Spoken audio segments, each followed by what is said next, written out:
Assalomu alaykum, hurmatli birodarlar, yurtdoshlar. Bizning birinchi planimiz qishloq sharoitida uy. Xo'p, birinchi kuchli formatini ko'rsatib olaman. Tepadan ko'rinishi.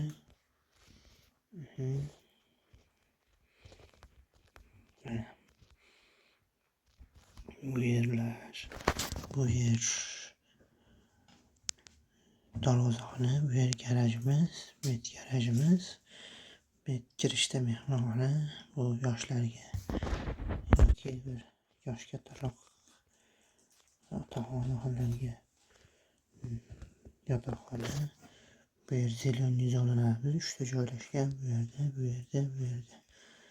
Hop, bu oshxona, sal mehmonxona. Bunimiz bu chekkada joylashganimiz. Hop, letniy tualet. Hop, bu yerda kattalar uchun yotoqxona, yoshlar uchun yotoqxona, ofisning xona.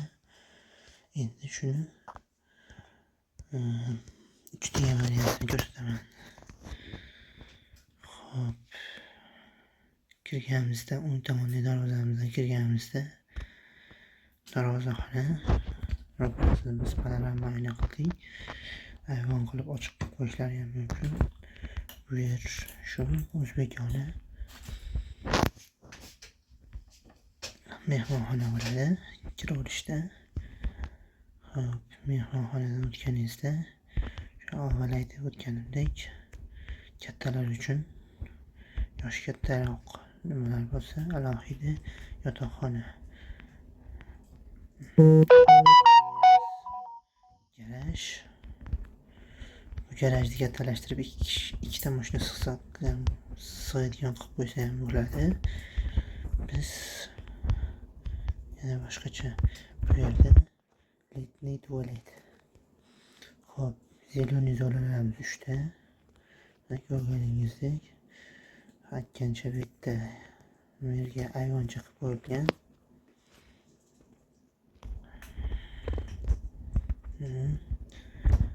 Yozga vizitka. Hop, kiraverishimizda zal. O'ng tarafimizda oshxona joylashgan. Oshxonadan o'tsak, bu yerda umumiy sanuzel. Biz bu o'zbekona uy bo'lgani uchun tualetni tashqarida joylashtirganmiz. Xo'p, bu tomonda esa yana bir mehmonxona. Juda chiroyli joylashgan. Bu yerda esa detskiy xona. 2 kishiga moslab qo'ysa ham bo'ladi. Hop, bu yerdan o'ng tomonga kirganimizda yotoqxona. Sanuzeli ichida o'sha aytib o'tganimizdek sanuzel ichida tualet joylashtirmaganmiz. Hop, bu yerda esa ofisning xona qilib qo'yganmiz. Bu yerni ham detskiy xona qilsangiz bo'ladi. Panorama oynalar, chiroyli orqa hovliga qaragan oynalar. Hop, chiqqanimizda bu yer zal endi.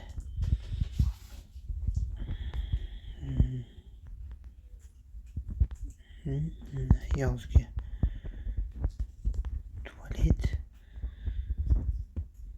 Bu yer mana orqasida ekin ekish uchun ozgina joy ham qoldirganmiz. Bu yerda mana orqasidagi joy.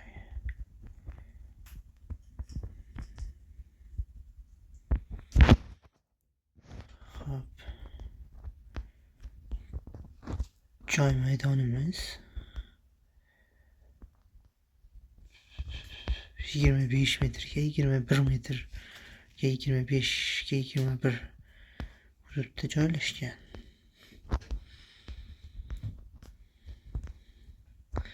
Juda ixcham.